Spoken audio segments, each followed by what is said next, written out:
and the landscape of these attacks, right? This is the threat landscape, what we're looking at. All right, first, this is just the beginning, right? These attacks aren't going away anytime soon.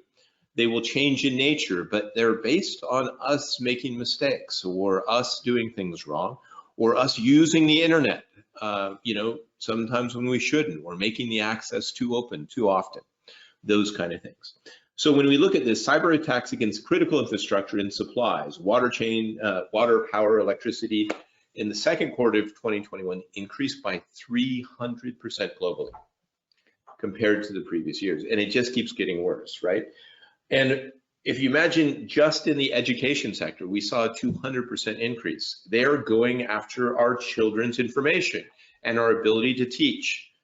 Why? Because it really hurts and impacts how we feel about our society, how we feel in our nation, right? And so it really is trying to attack the things that we trust the most or should trust. That's part of it. The other part of it that I always point out, in 2018, because it went up after the pandemic, Citibank spent $500 million on cybersecurity in a year, in 2018.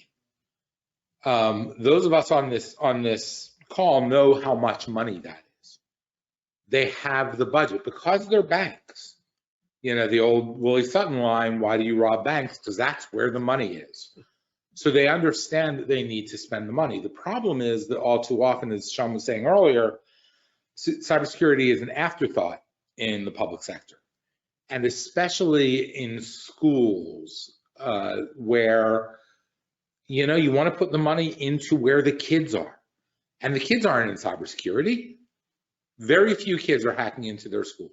I won't say none, and I suspect more are trying than are successful, but very few. So they don't, it's not a priority for the schools. Unfortunately, the effects of it, look, we get emails from Cameron, who is the one who scours the newspaper for reports. We get those emails. It certainly feels like every month more and more of them are about school districts that are the victims, usually of ransomware, usually through phishing attacks.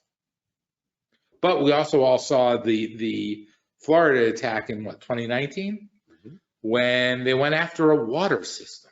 Could have killed 100,000 people. That was really nasty. All right.